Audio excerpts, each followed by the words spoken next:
having us here. It's a really phenomenal panel that we have over here. You heard all of their bios. You've heard the kind of work that they've done. It's I don't think any question that I can ask will do justice to covering the sort of landscape of issues that the panelists have covered. But I will try my best to try and see how we can have an interesting conversation. We will have space for the audience to ask questions as well. So please do feel free to ask questions. We will have ample time for that also. And I think we can just get right into it and jump right into it. So, one of the at Youth Ki Awaaz, we recently started working on climate, and we launched a program called Zero Se Hero.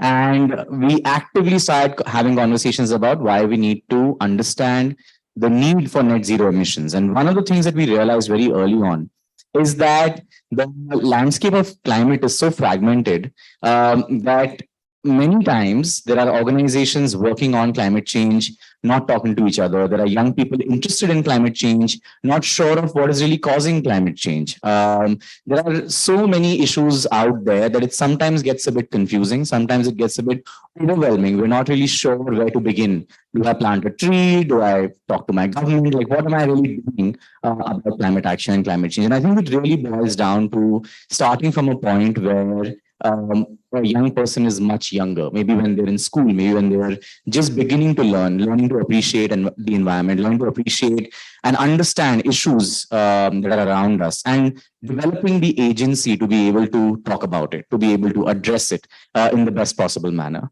And on that note, my first question really is to Srivi, and the question is that in your work you've talked extensively about building intrinsic motivation, intrinsically feeling for ecological issues and so on and so forth. What does it really mean? What is this intrinsic motivation that you talk about? Why is it so important?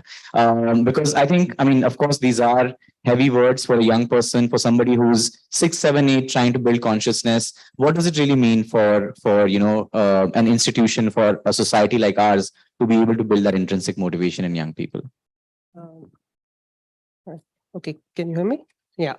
I think it's thanks, Anshul, for this very powerful question. My work largely came from my childhood, and I think it's an easy question if we don't use the big words.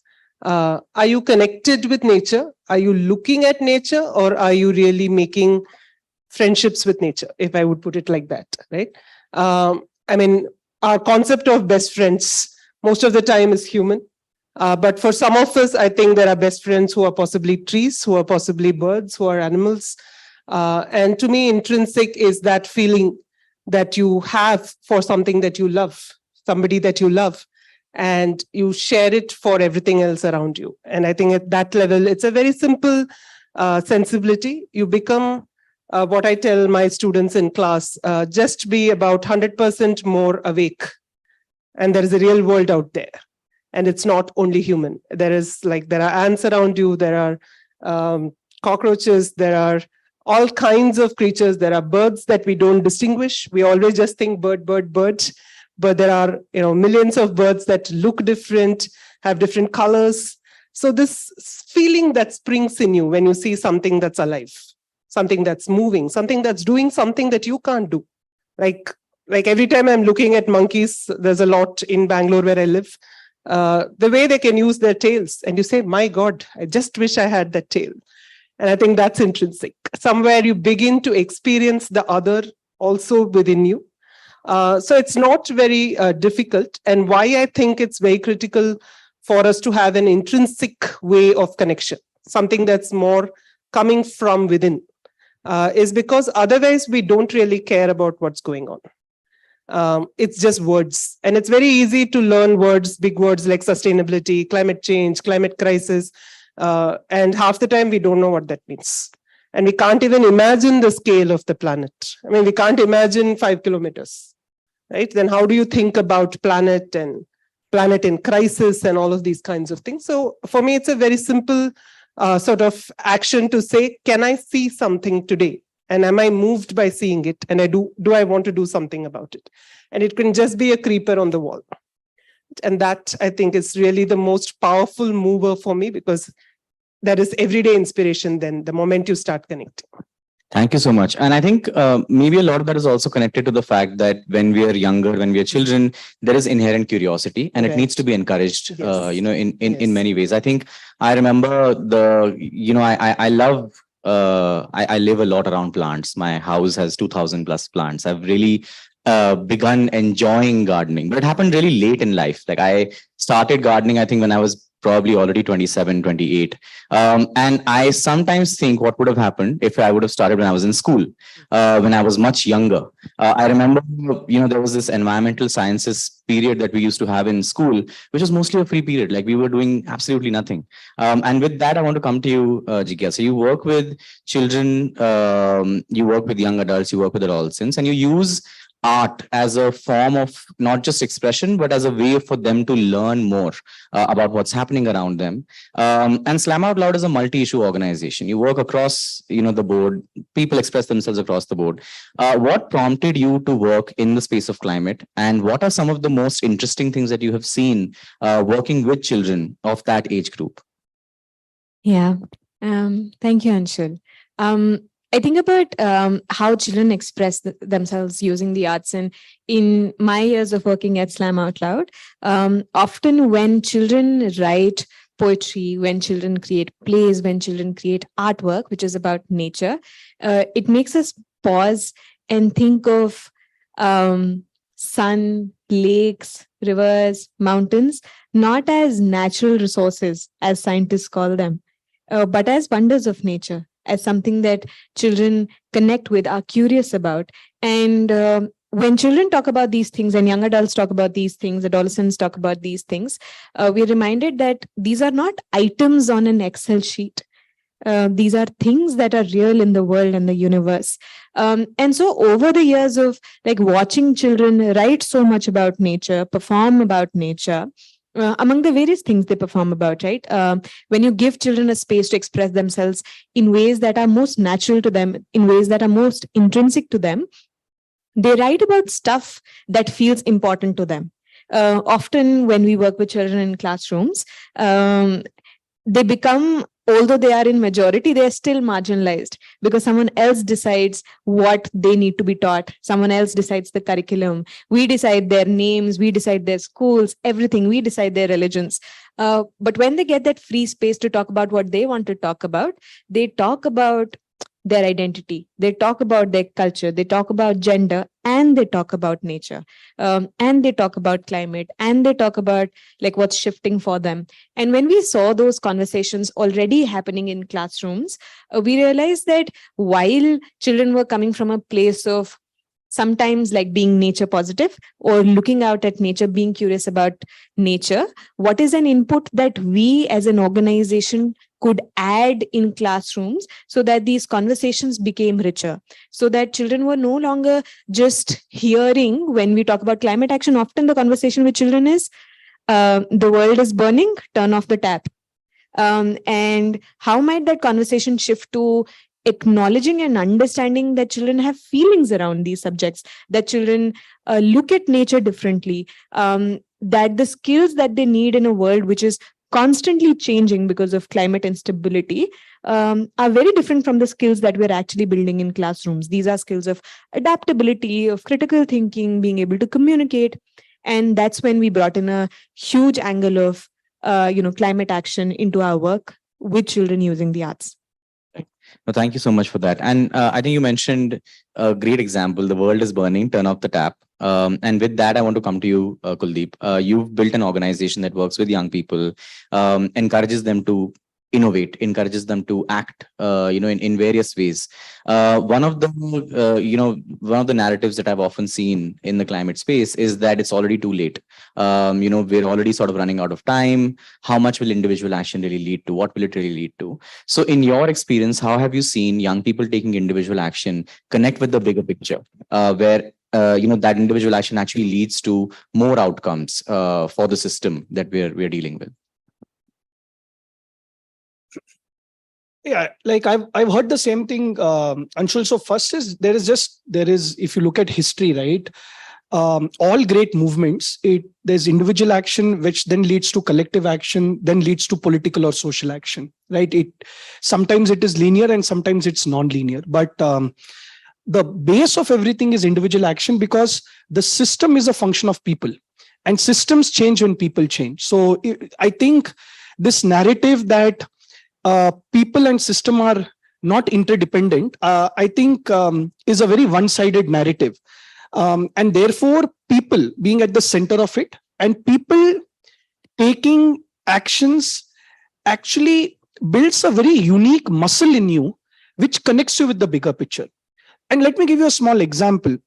You can talk about urban mobility all you want, but unless you've had an experience of using public transport, it is both are divorced. One is the talking of the policy, but one is the doing of the action, and therefore the action plays a very, very core role. The problem with actions is because one action does not give you the immediate result you want. Therefore, we kind of trivialize the power of action. And let me just give you a small example, and this is a coincidence. So in this room right now, there is a young person, and coincidentally, she just messaged me, she's here. And when she was 14, she was actually turning off the tap, right? She tried to save water in her school. Then she worked in a government school and improved sanitation systems. Then she built, this is what I know about her, right? Then she built a drip irrigation system in her house so that when she's traveling, the water can automatically, water the plants. And as her journey started growing up, as she started growing up, she was involved in the draft EIA guidelines against the government of India, or something to that effect. Recently, she was involved in the Sankey Tank movement in Bangalore, wherein there was some tree cutting happening. Now, this is individual action, which has led to collective action, which has led to systemic action, right? And I'm not saying it's always linear, but it is the base of most things. And it's like playing a sport. You can't change the system until you start playing the sport to a great extent. And therefore, the value of people taking an action is very, very core to bringing that change, or that's at least what I have learned from the field. Yeah, no, that's actually a great example. And thank you for coming here, the person that you... She's there. Tanika, if you can wave, and I'll embarrass you a little further. I think we can have a round of applause for Tanika and the work that she's done. But that's actually a great connect, because I feel it sort of talks about, and very rightly so, sort of talks about, if enough people take individual action and go through that experience, they end up building that internalized motivation, that intrinsic motivation that Srivi you talk about as well, to want to connect with something bigger and to want to then look at the system differently and demand a sort of a change. Again, I'll just come back to the schools aspect, Srivi, with you, because I think one thing that does strike me as odd is that we're not doing this enough in schools. We are not using art. We're not using these aspects of action to understand and learn what's really around us. You've also worked on building curricula. You've also worked on figuring out how this can be more integrated into the education system. What are schools really missing out on by not having this as a part of their curriculum? And what can a school, say somebody here, working with schools, what can they really do to make this a more integral part of the education system? I mean, I think for me, some of the most powerful experiences of working with schools, children, particularly, is that, and when you're going young, like primary school, middle school, the kids are already connected. We are not giving them opportunities to speak up. We are not giving them opportunities to express and articulate the connection. And therefore, they lose the language of how they connect, what they feel, because there is no space for conversing about it. So I think one is to acknowledge that we are nature, and therefore we have a language, we have a relationship with nature, and to start making spaces accessible in schools. It can be eco clubs, it can be classrooms, it can be any kind of space, but give it that moment to say, oh, today I did a bit of gardening, there was a flower blooming in my house. It can be as simple as that. Then it can go into more complex questions. And I think I have a couple of my students here who have been working on similar questions for children. And how do you introduce them to the bigger concepts? And how do you introduce them to what is actually leadership? And I think that's one of the biggest gaps. And Anshul, what your work is all about, I think, is to give them the platform for leadership and to create those spaces where they feel confident, and not talk down to them, not tell them that I'm the adult telling you about the planet and the climate change. And I remember I had a third grader who went through a entire, like a 4-month curriculum that we had designed. And he suddenly, just in the middle of having a conversation, he said, "You mean to say your generation destroyed the planet and we have to fix it?" So I think they're there, they're alert, they are asking the big questions, they're dealing with more than what perhaps, even I started to think about these things only in my 20s, even though my family was just, much like Kuldeep's background. My parents used to say, "Look, there is violet, purple flowers on the ground." And it didn't matter what it was, they were purple flowers and we got excited about them.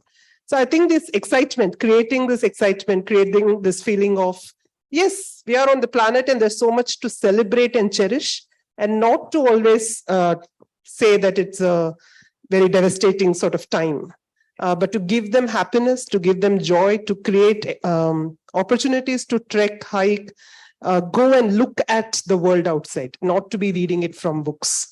I think that's really the most important kinds of spaces to connect. And many times it need not be curricular at all. It can just be who you are. So I think for teachers as well as for students, it's about just your beingness that can then engage others and build into the kinds of action that are possible. No, absolutely. Thank you so much for sharing that. Jigyasa, I have a slightly different question for you. You worked in art and advocacy. Both advocacy is sometimes frowned upon, especially when young people, teenagers are engaging in it. Kuldeep mentioned the EIA draft bill. When it did come out, there was a lot of hue and cry. And of course, there was also backlash that young people faced. And these are young people who are quite young. They're in their late teens, they're developing agency, they're developing an opinion, and obviously that opinion deserves to go out, right? In your work, how do you balance out the criticism or the kind of potential backlash that you might get when you talk about things like using art for advocacy? What are the anxieties that maybe some parents or institutes have when you work with them in these areas? If you could just maybe share some of that with us. Absolutely. I'm also slightly anxious even answering that question. But yeah. Yes. I think so. Whenever we're talking about expression and whenever we're talking about what comes from that expression, there's very little boundary that you can put to it. And when you're enabling a child or when you're saying that they have the right to say what they want to say, then as the receivers of that, we should also, and we have to also be ready to listen what will come out when young people and children will get that space to express themselves. And a huge emotion that accompanies this sharing, that accompanies this expression, is often rage. And that rage too is justified because, like Srivi said, children said that you've destroyed this planet and now we need to fix it. And that's a real emotion. That's a real feeling. I can give you a small example of some of the work that we were doing in Punjab. So we recently had a showcase where we had people from the government come in, and the kids did a folk dance called Gidda. So Gidda is a folk dance from Punjab where people have poetry or which is recited and which is recited really, really quickly. So in some way you can compare it to a rap, but very melodious and beautiful in that way. And often the words that are spoken in traditional giddas, which happen at Punjabi weddings and Punjabi functions, are often about boy falls in love with girl, meet cute, or the ladai between saas and bahu and those kind of things. And these girls who were doing this gidda decided to make the lyrics about issues concerning gender, issues concerning climate action. And that was new for every single person in the audience, but especially for people from the government who would come to watch a dance and song show. And suddenly it was these girls who were advocating for themselves, using those lyrics, using that poetry. And the second way of advocating for those girls was, and they later shared this when we asked them, was how, as women, they're never allowed to freely express with their bodies. So when it's dance, when it's an art form like Gita, they get an opportunity to do that. So this was in some way a protest, right? This was a protest for, as women, not getting safe spaces to express themselves in the ways they want to. This was protest on changing the lyrics to things that affected them. And I was grateful that the government leaders who came to this event had the grace to accept it. So while there will always be a tension, and there was this tension of before it happened on how others would perceive it, especially when it comes into that space of advocacy, often when we make ourselves open, the reception is quite positive. There is a space to listen. Now, the question that everybody else who works across young people and children has is, how do we create more and more such spaces where we're actually listening to the voices of young people, where we're listening to voices of children? How many committees that sit and decide what will be children taught when it comes to climate education? What are the policies? Like, how many of these committees actually have voices of children and young people on ground? How many of these people look at children and young people as partners in designing these policies? Like, those are questions that one needs to go ahead with. And when it comes to the advocacy, like the questions children raise are fair and just questions. And even when they're accompanied with the rage, they also come with a sense of love and purpose. Thank you so much. And Kuldeep, I'm going to ask you a connected question, because I know that you have also engaged with government institutions in various capacities. You also, spoke about, somebody's journey and how they've sort of reached a point where they did engage with that system. If there is a young person in the room who wants to do that, what are the things to keep in mind for them to be able to engage proactively and positively with government institutions? So Anshul, in our case, as in when we started, I'll answer that question, but when we started, we were not very keen on engaging with the government. We were also very young. We were 22, 23 when we started off. So we were like, just let's, because when you look at local issues or local climate issues, about 10 years back, the language around climate was climate adaptation and climate mitigation. A decade from now, we are talking about climate action and climate justice. So the language is also changing, right? And for us, we realized that when we look at government and government systems, the general narrative we were exposed to was demand side narrative, which is you go and demand something from the government. You go and demand something from your councillor, from your MLA, from the elected representatives. And intuitively, what we realized was that in a country like India, one demand side climate action is going to be very, very difficult, because we are underrepresented. We have underskilled, understaffed government representatives. So somewhere intuitively, we wanted to work on the supply side of things. Now, what do I mean by supply side? These young people, how can we not look at them as consumers of information and, keep on creating more and more awareness? But how do we upskill them, which is natural to them, so that they feel comfortable in solving local issues? So that was the first step in our journey, that how do we upskill them? We didn't even think of advocacy, policy, systems change. I mean, when you're 23, at least we didn't think of those things. But what started happening was, once self-efficacy got activated, I have done something in my government school, or I've done something in my house, or I have for the first time gone and spoken to a welfare association president, then it was easy to nudge them. 90% of the kids in schools have never gone and spoken to their principal. So the power structure in our country is so well structured that you don't have access to principal at school. You're afraid to talk to your parent at home. Then you'll find it difficult to talk to your boss at work. Now, how will you go and talk to elected representatives? So breaking that power structure in itself it takes a lot of time. But while self-efficacy started getting developed and, small actions, nothing big, I think we underestimate when you take an action, a new bodily intelligence is created. And that bodily intelligence starts giving you confidence, right? It's like playing a sport. If you go and ask a good sports person that, how are you confident? He or she might not know how they're confident, but they just say, no, I get into the zone or I'm in the bubble. So it's a body speaking. Now some of them are doing, advocacy or influencing government because it's a natural transition that, my individual action, there is a limitation. Now, how do I look at a collective? And I'll give you a small example because Jigyasa said Punjab, it just occurred to me. Last year, there was this boy in Punjab, his name was Ranveer. His name is still Ranveer. And not Ranveer Singh, not Ranveer Singh. Young boy from a village in Punjab. And he reached out to us in our community and he said, ये क्या है stubble burning वगैरह होता रहता है, मैं पढ़ते रहता हूँ, मेरे को stubble burning problem solve करना है. We're like, bhai, this is a very difficult problem. Stubble burning problem being solved is difficult. So we told him, आप एक काम करो, first you just report कि आपके गांव में कितना stubble burning हो रहा है. So he reported. From one village, he went to 30 villages.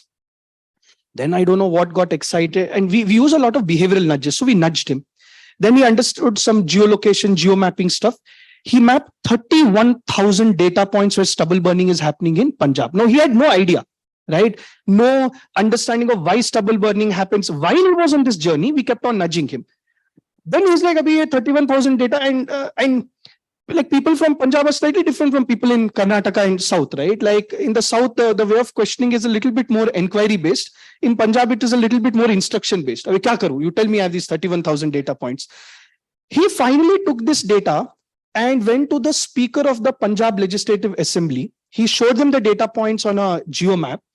Now, I'm not saying there is any attribution to what Ranveer did and what finally happened. Last year, the government gave financial incentives to about 5 to 10,000 farmers to delay stubble burning because of that data. Or that data played one role, right? And last year, stubble burning was slightly lower. Now, I'm not saying it is because of Ranveer, but what I'm trying to say is it's a journey. Now, some people directly have that agency and can work with the government. But for a lot of people, it is breaking those power structures in their head. And once you break a power structure, then talking to an elected representative is not very, very difficult. And because of this, in Delhi's Winter Climate Action Plan last year, the first time in a city climate action plan, they've spoken about citizen engagement. So what I'm trying to get at is that when we talk about big change, it's very seductive. It sounds great that you have to do top-down stuff, but all big movements have happened bottom up, right? And if we keep on nudging young people and if they know that there's a support system which is going to help them, I think they have enough agency which is already activated. They can do it. Now, of course, things like EIA guidelines, I know people were arrested and now we have to now figure out a way to handle at that level. But 8 out of 10 times, if you're constructive, if you have a solution-oriented mindset, if you're and telling the elected representatives again and again that you're not good enough, you're not doing your job, I think they're looking for problem solvers. Yeah. And I think that's, if you can do that, a young person has a pathway to engage. Absolutely. No, that's actually a fantastic answer. With that, we'll open to the audience. Questions from the audience, anyone, you can just, I think, raise your hands. We can take a couple of questions and then do another round if there are more. Yes, I see one over there. Do we have a mic in the audience? Yeah, you are. Go for it. Thank you for all the discussion. I have been new to this particular area, like connecting young people to climate action and other. I recently completed my PhD in wildlife science, and I just don't want to continue the academia, and I also want this, making science easy for kids, or maybe something like making something like asking them to express in way of storytelling, or can you give me like some advice where I'm still exploring all the areas. Can you also tell us your name? If Deepthi, okay. Are there more questions? We can take maybe 1 or 2 more, and then yes, there's one over there. I can see. Yeah. Do you also want to just tell us your name before you ask the question? Okay. Thank you for the discussion. I really thought this answer about the power struggle was very interesting. So my question is that if you could maybe elaborate a bit more on you spoke about breaking down the power struggle in the mind of the child and all of that. So you maybe elaborate a bit more on the role a school and other institutions can play in achieving that in terms of breaking down the power struggle in a very effective way. Thank you. Yes, you have a question? Yeah. Why all youngsters are coming to Bangalore? Yeah, I have a reason because I was recently connected with the local person. I'm from Bihar, so we're staying from last 6 months. That they were saying that in this year the temperatures go high because last from 10 years this was the temperature are very low. So I just want to know, already you are expert and you have a vision of the pan India. I just want to know why they are coming to this. Or they are all other cities. Why the decentralization? Why they are the Silicon Valley? Hmm. Thanks. Yeah, thank you for the question. I think we have a couple of more. Maybe we can just complete this round of answers and then we can go do more questions. So anybody who wants to take on Deepti's question? Yeah. So Deepti, I think what you have by having done wildlife sciences is a very powerful baseline to start with. And there are different ways to think about how you want to bring art design and the kinds of age groups that you want to connect with. So one part of it may be to just think about what's next for you and who are these young people that you want to connect with. And you can start in different kinds of spaces, right? It can be simple workshops. It can be weekend workshops where you're combining your understanding of wildlife experiences, doing small nature walks and engaging local community members. You can work with schools. You can start doing small curated workshops. And in order to just figure out how to do this, I mean, I think there's a lot of available.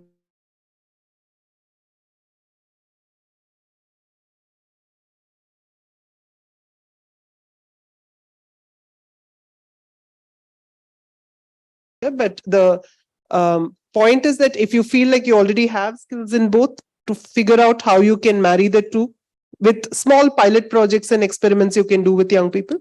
And then from there, then you get more direction because, like Kuldeep rightly said, it's a bodily understanding that emerges. And the more you interact and take that first step and say, okay, here are 3 people I have met. Those 3 people are going to teach you more than you teaching them. And I think that process sets off the journey that you're looking for. So that would be like a quick answer to it. Yeah, I can just add to that. Thank you for sharing, Srivi. I think Deepti, like a place to begin with would be really volunteering. I could say that you could, start working with the children, or around you immediately. But what volunteering with another organization or another set of individuals who do have experience in teaching will do is that you'll be able to actually be useful in a space which has children. And sometimes, like when we don't know how best to interact with children or how best to create safe spaces for them, we might end up harming children or creating spaces that are unsafe for them, even when it comes to expression. So starting with attaching yourself to an organization or people who who already know and understand what it means to work with children, and then bring in your ideas into the work that they're doing, I think that would be a great starting step. I think another way to contribute would just be creating open source resources, creating stuff based on your understanding of wildlife sciences and what you think would be useful for children, and then taking it to people who are already working with children. I think those could be just 2 easy steps to begin with. Last is, I think children may be in your family, extended family. Those will be the safest to work with to begin with. And I'm going to do a very shameless plug. There is a storytelling on climate change workshop that we're doing today at the Kupu festival. So attend that. Maybe that could be a starting point as well for some of us. But Kuldeep, do you want to take the... I think just another additional point is, I think we all have our own worldview on how learning happens. Having worked with a lot of young people, I've realized that there are multiple ways in which young people learn, right? And sometimes I think as an urban elite, we feel that, these are certain things young people should learn, right? And the question is, we have to very deeply work with them, like what Jigyasa said, and try to understand how do they learn and what way do they respond. I'll give you a small example. Brainstorming, right? Now, if you work with, at least my experience, when we have worked with people from underserved communities, brainstorming is something they don't naturally enjoy. This is it's a very urban elite concept. 5 people sitting across a boardroom and brainstorming, and you and I can brainstorm right now and solve all problems, right? But there is a majority of the people in our country, their learning has happened in different ways. By observing, by playing together, by just going and doing things and things like that. So I think it's very important to understand how our stakeholder wants to learn rather than us wanting to impose this way of learning. And I think what Jigyasa is saying, that could be a great starting point to actually understand how they want to learn. I think that's very, very important. And that would be my only additional point to what they have said. And you also want to answer the other question that we had on. Like, I mean, I don't know the large, how can schools do it? Schools will not do it. That's what I have learned, because we all want to break power structures. Like even in our own organizations, if you ask me, is power structure completely broken? The answer is no. Right? The idea of breaking a power structure and letting go of power are two very, very different things. Right? And most of the times in schools, it's also very tokenistic. It's very, very tokenistic. Okay, young people come, share your point and we listen to you. And it's very, very tokenistic. Now, how are we trying to do it? Or what is our endeavor? First is just to talk to people in power, right? Not in thought, but in action. Right. So how can a young person, I'll give you a small example. Kuldeep, I went and tried to talk to my principal, but she was not available. Okay, figure it out again, figure out when she's there in school. Then she said, what is it? So, okay, write a letter saying I'm meeting you here for this. Then, okay, why don't you do some research so that if the problem you're going with, actually there's also a solution, right? The only way I have learned is to break power structures is by actually interacting, engaging with power. Like it's like riding a bicycle. You will have to, sit on the bicycle, fall and get up. But once you do it 2 times, 3 times, 4 times, then it becomes a habit, because okay, the power will push back. It's a very natural thing. So it's like in an ideal situation, yes, school should allow for that to happen, but I don't forget schools. It's very difficult to break power structure in our own families. Right, or even in our friend circles or in our organizations we are working in. So the idea is not to break power structure. The idea is to engage with power, right? And if a young person, our research says that a young person a person in Bangalore would have interacted with a counselor for the first time at the age of 38 to 42. How can we get them down to 12 to 13 or 12 to 14? And just that first experience will be good. So what is the support system we have? First is a sense of community. So these young people talk to each other. I went, and then it becomes a fun thing. I went to the counselor 14 times and he didn't even talk to me, and haha. Right. So it becomes normalized that, that rejection is a part of the game. The second thing is having what in Reap Benefit we call as running mates. So, I went and I failed. It's okay. You're going to fail. For this person, it happened this way. And when you have that mentoring in terms of the running mate and you have a community, it's easier. You don't feel you're isolated. You feel you can engage with power structures. But the only way to break power structure is engage with power structure. There is no other way. There's no other way to, at least I have not seen any other way. So that's what we have seen. And it slowly happens. We have been thrown out of schools because the students have written a petition saying, we want to do this, and this, and then, and the school principals have called us and said, we don't want you to create more rebels in the school, and thank you very much. And that's natural. Earlier, I would get very angry and whatever. Now I understand that this is how power reacts, and it's natural for power to react that way. So it's going to be a push and pull and things like this. 1 minute, just the Bangalore part. People come to Bangalore because you have the best idli dosa in Bangalore. There's no other. I mean, that's the only thing about Bangalore. But my father migrated to Bangalore, and his only aim in life was to move to Bangalore. And I'm seriously saying this. This is the truth. We migrated. My grandfather migrated from Rajasthan to Guntur. And Guntur is a small town in Andhra, and my father migrated from Guntur to Bangalore. And I remember when I was young, his only aim he was just happy that he's moved to Bangalore. Right now, why people move to Bangalore? There's a history. Right, post-independence, what happened? The investment in institutions like Indian Institute of Science. We had HAL, we had NAL. So there's a lot of history, for Bangalore. But I think one of the things I think what Bangalore allows than most other cities is it has a higher tolerance for risk taking and innovation. And I think that is what makes Bangalore very, very unique. The density of talent and the density of people who are risk taking and innovating is much higher than in other places. And once you have that density, then you start attracting more people. I can get like I love Bangalore. I can give you the history of Bangalore, what led to Bangalore was the third city which got electrified after London, New York. So I can give you that entire history. But the long, the short story to this is like over the years, right? There has been a culture of innovation. There has been a culture of trying. There has been a culture of experimenting, etc.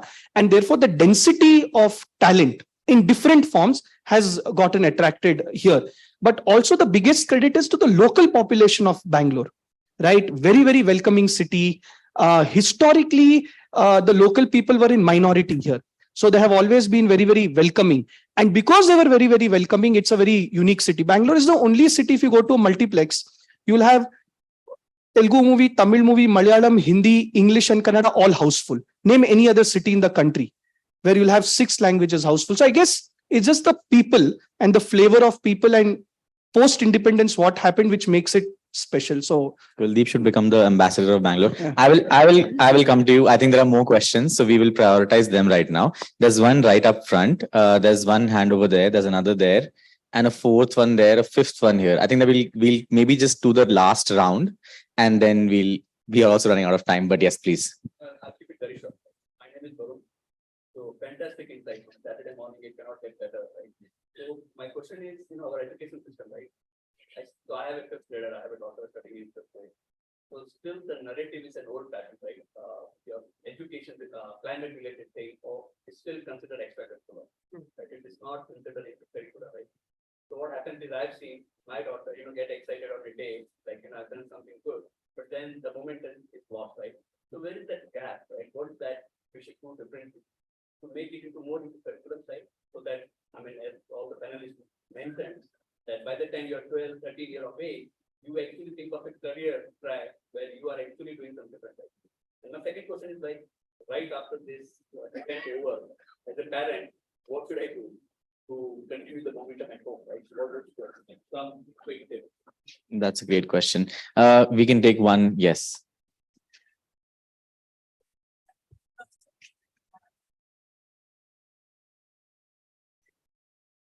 Srivi, can you hear me? Yes. My question is related to the first question he asked. So I am actually very fascinated by the whole concept of using storytelling, performing arts, and all that to teach children about environmental awareness and all these issues. But there is somehow a pushback from schools. Not many schools, especially the mainstream schools, they don't. Somehow it's not part of the curriculum. And I know there are schools now, and I've seen that especially in Bangalore. I've very recently moved from Delhi, in fact.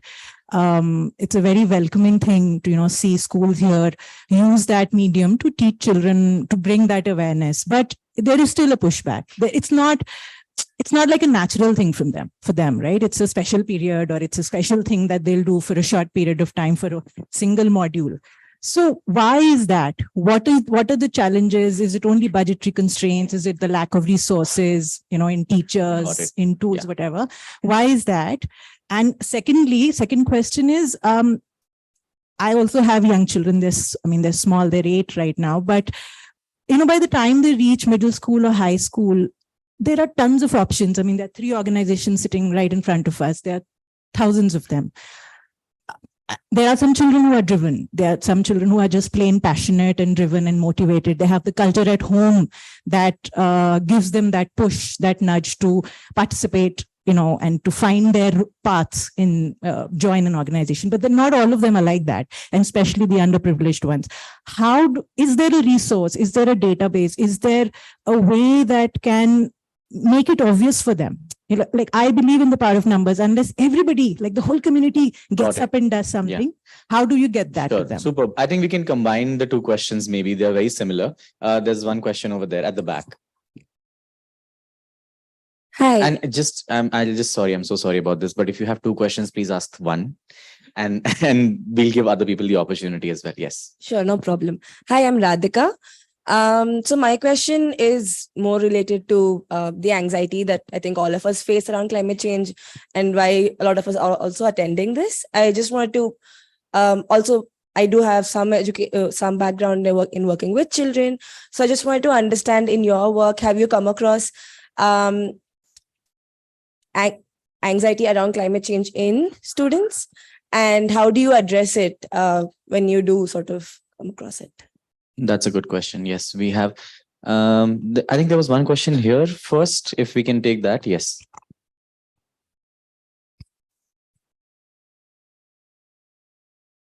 Hi, my name is Chetan, and father to two children. And son is a big fan of Rohan, so he's attending the cartoon workshop there.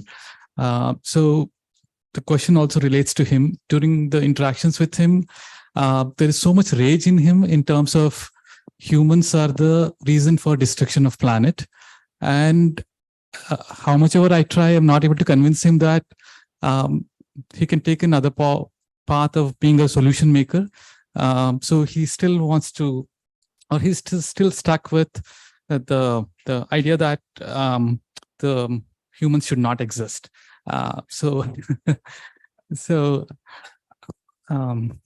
Yeah. How do we go about that? Yeah, that's a interesting question. One over there, and there's one over here. Are there any more questions if we can see right now? There are so many questions. Okay, we'll do one more round. Can we just hold off? Maybe we'll do the last in the last round. We can take these for now. So there's one on curriculum and working with parents, yes, and yeah. I'm going to maybe combine a few of the questions. One, I think, is the psychological impact on children.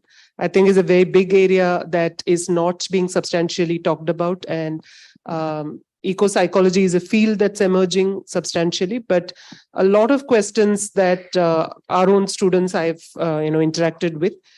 There are. I'm just thinking about it for a quick answer thing, but the counter, I think, is give them more time in nature. Give them enough time to have a sense of wonder and celebration, because otherwise they don't have anything to counter the negative emotions. Neither can they counter the sense of like, there is momentum today, there is no momentum tomorrow.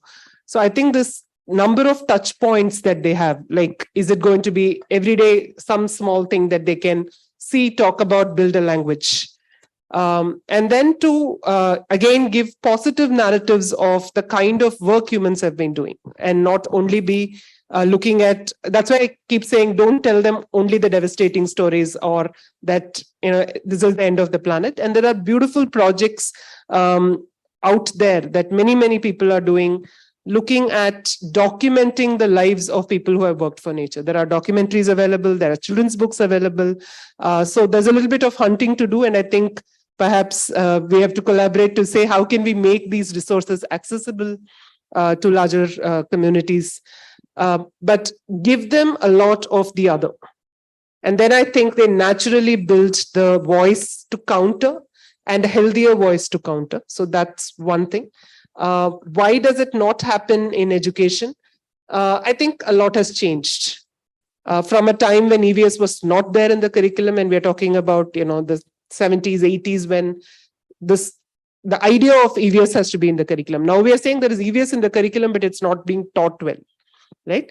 It's being taught well in some schools, not being taught well in other schools. So I think there's a move, and what we need to look at is that change is going to be in powers of 10. It's also going to be slow, but it's happening, and we just need to add our voices. And so if you are interested in this, and that's the thing, like when you go back, pick any small thing that you are interested in working with, right? And first step may be to learn about it. Maybe you don't know enough about it, and it doesn't matter what age you are, but to just say, let me learn about this. Then let me offer this to maybe just my parent groups. Yeah. And then have a weekend party at home with children, or take a group of children and a group of parents going out and starting to have action. And it can be starting there, and then you can move the schools, then you can move the principals, then you can move the curricula. So I think the power of parents is just incredible, and I have a background working with Sesame Street, which in the US started because of the power of parents. Parents sat at home and said, we don't want idiotic television for our children, so we want to start something that's educational and meaningful and talking about community, about learning in a completely different manner. And what they started has moved into 120 countries. Right. So I think the power of parents is something that we don't actually talk enough about. The power of families is something we don't talk enough about. We keep thinking education is to be done in schools. And I think that itself perhaps is the place that we have to tap into. I think if you three as parents got together and collaborated, maybe a lot can actually come out. I mean, because your concerns are very similar. Yeah, please. Yeah, I was just thinking of that. I was just thinking of what if all the parents met and maybe your children also met at some point of time, and you thought of solutions. So when I was thinking about, a couple of your questions were around like, why does it not already happen? I was thinking of this because I now think in memes. Is something I saw many years ago, which is a small diagram that we might all have seen, which is a circle which says it's the comfort zone, and then outside, that's where the magic happens. And the comfort zone is called a comfort zone for a reason. It's deeply comfortable. And few of us want to push ourselves into discomfort, to do things that we feel like we want to do something about, but we do not have enough momentum around them. And who talks about like what happens when you're really, really pushed out of that comfort zone, right? We know there's a comfort zone and then there is some magic happening. But when you're pushed a little out of your comfort zone, there's some learning happening. But when you're pushed a lot out of our comfort zone, which some kids have, panic is happening or anxiety is happening. And these are real emotions that need to be acknowledged, that need to be seen.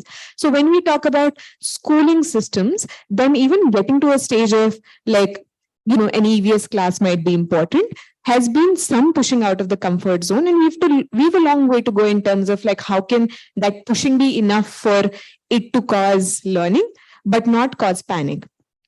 Having said that, the urgency around the issue is also very, very real. Like this learning and this discomfort needs to happen ASAP.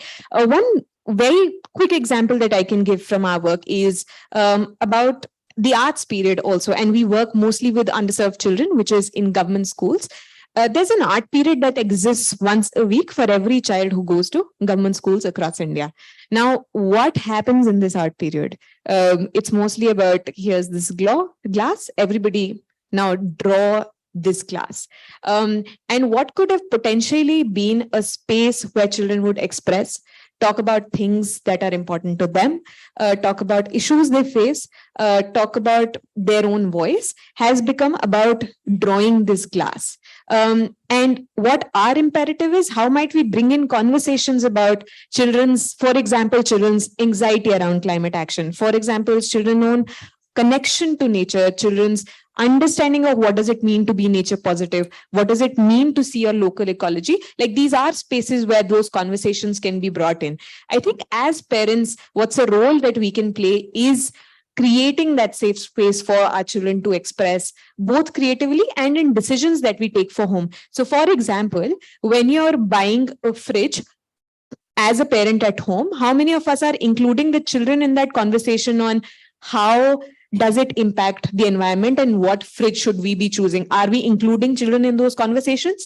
And if we are not, we're losing out those important teachable moments where we can not just like raise awareness in the child, but also tell them that their voice is important, their voice matters, and we're listening to them when they're anxious about climate, and we're acknowledging. And right now, even if we don't have the answers to their anxiety, we're holding their hand in the process. Yeah. Kuldeep, if I can just get you to answer one specific question that they had asked about the feeling that, humans should not exist. That's the main problem. I get that question. I'm also thinking about it sometimes. So I don't have an answer to that.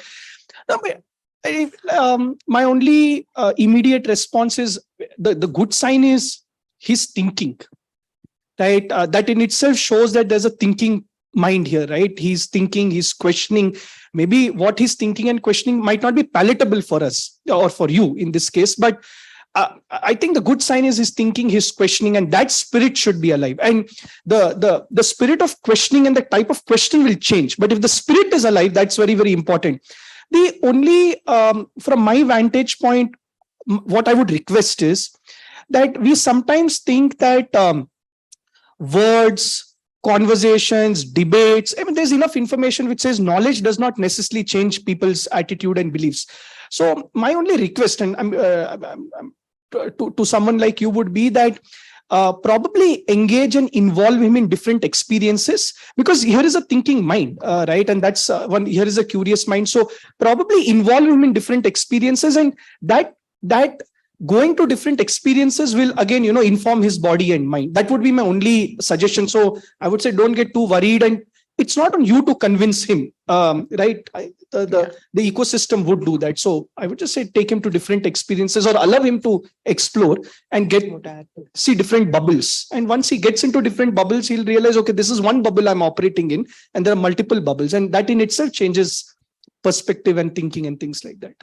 Just to add to that, because now he is doing the workshop with somebody who really works with comic and humor.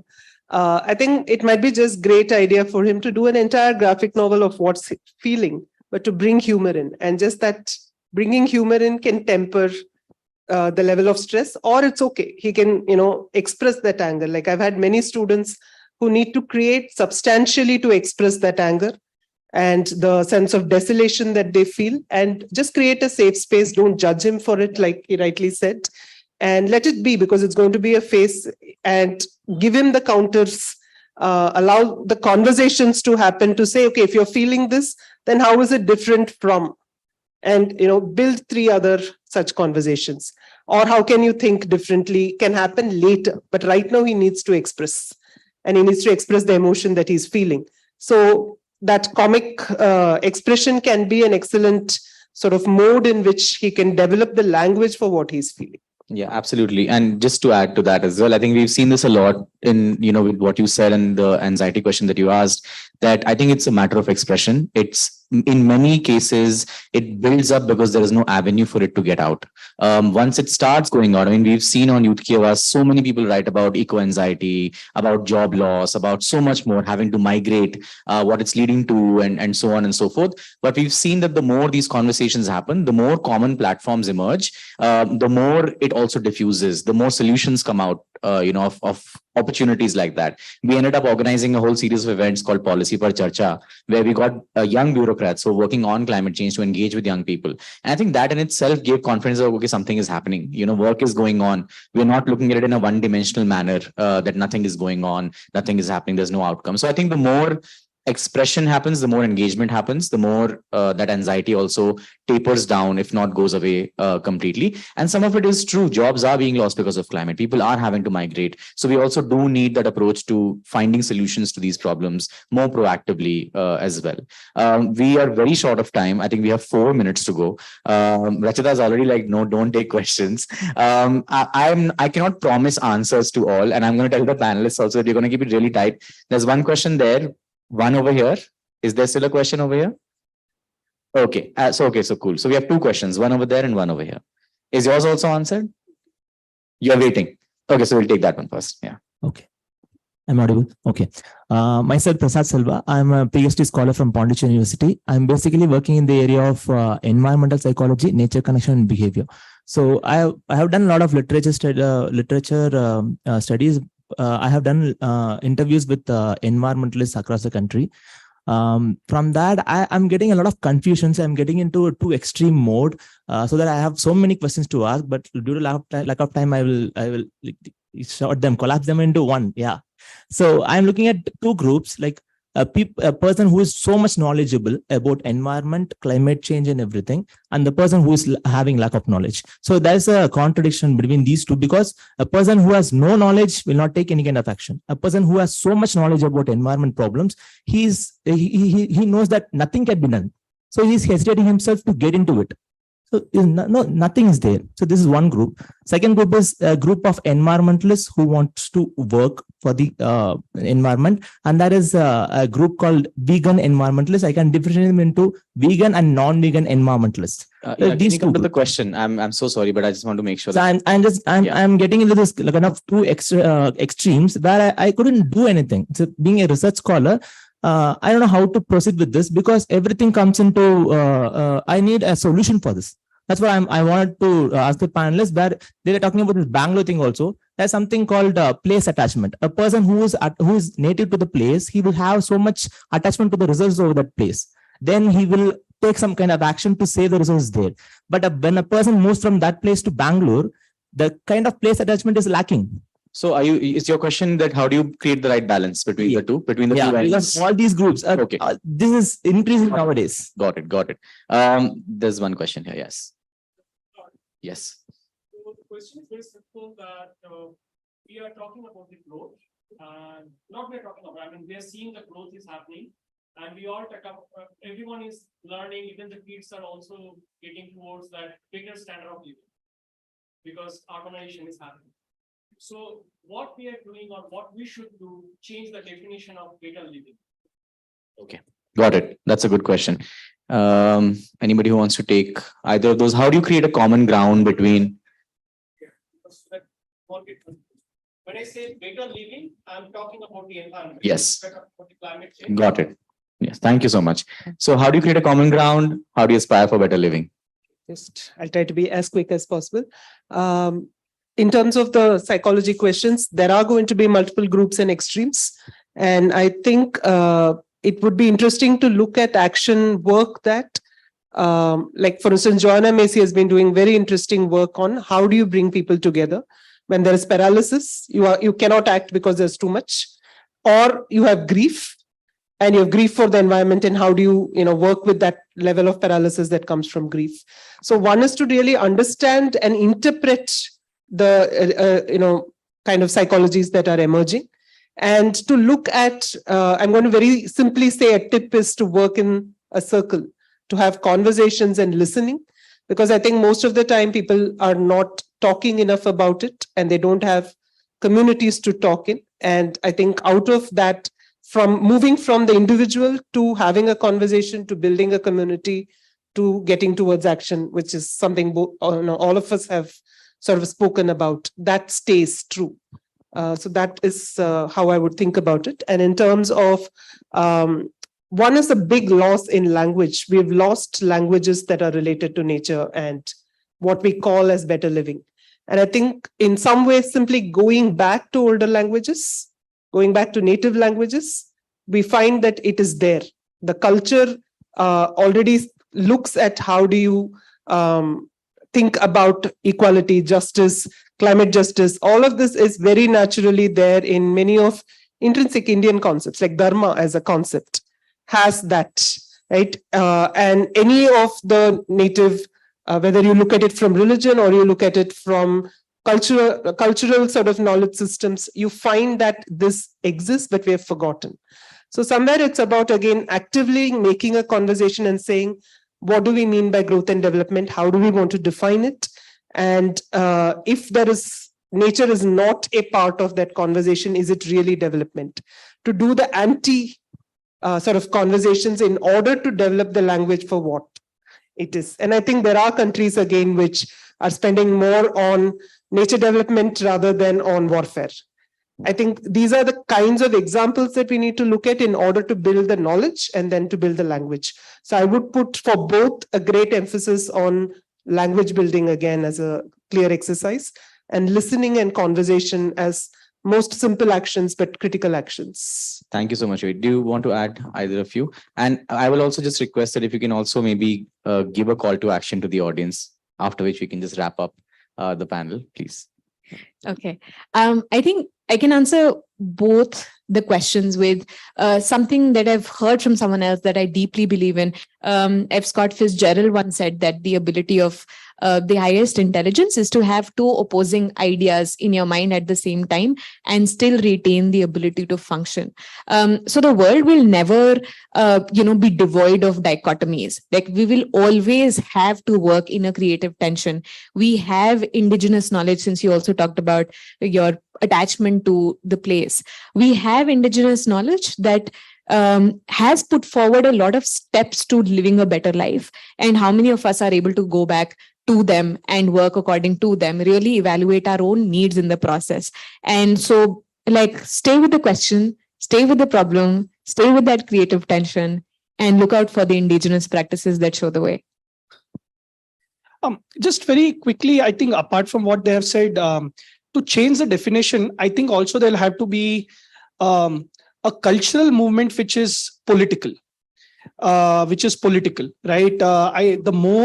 The more we stay away from politics, I'm not saying party-based politics, just I think if governments reflect how citizens are, right? And if we can change that paradigm, participating at a hyper local level, engaging with our councillors, questioning them around climate policies, actually politicians react way quicker. So I'm not talking about policy, but I'm talking about a political change. And if we have to change the definition, then citizens will have to get up and question the systems and actually get them to work. So I think apart from building that language, which will be the cultural base, but we'll have to make it also political in nature, right? And once you make it political, you'll start see the needle move. And that's on us, how much energy, commitment we have to change political systems. So the more detached we are from political systems, then the definition will be status quo. And we have to accept status quo. Nobody's questioning that status quo in terms of action. Little bit, a tweet here and there will not change it. So I think that's something we'll have to think about, the political participation of things, which I think is a missing puzzle. Thank you so much, Kuldeep. And I'm going to do another shameless plug. Youth Ki Awaaz, please go write about climate issues that you deeply care about. We're actively trying to turn citizen stories into policy recommendations across 10 states. Karnataka is one such state as well. So do jump in and actively contribute to the platform, talk about issues that you deeply care about. But what a fantastic panel. Thank you so much to all three of them. And I have two call to actions. Try and find out more about organizations working around where you live, where you are, the state that you're in, what they are doing, and try and see how you can get involved. The second, the most important call to action is, so many people left the room. Go tell them what a brilliant panel it was. Tell them that they missed out, and make sure that they come for the next one that we're having. Thank you so much and have a great day. Thank you.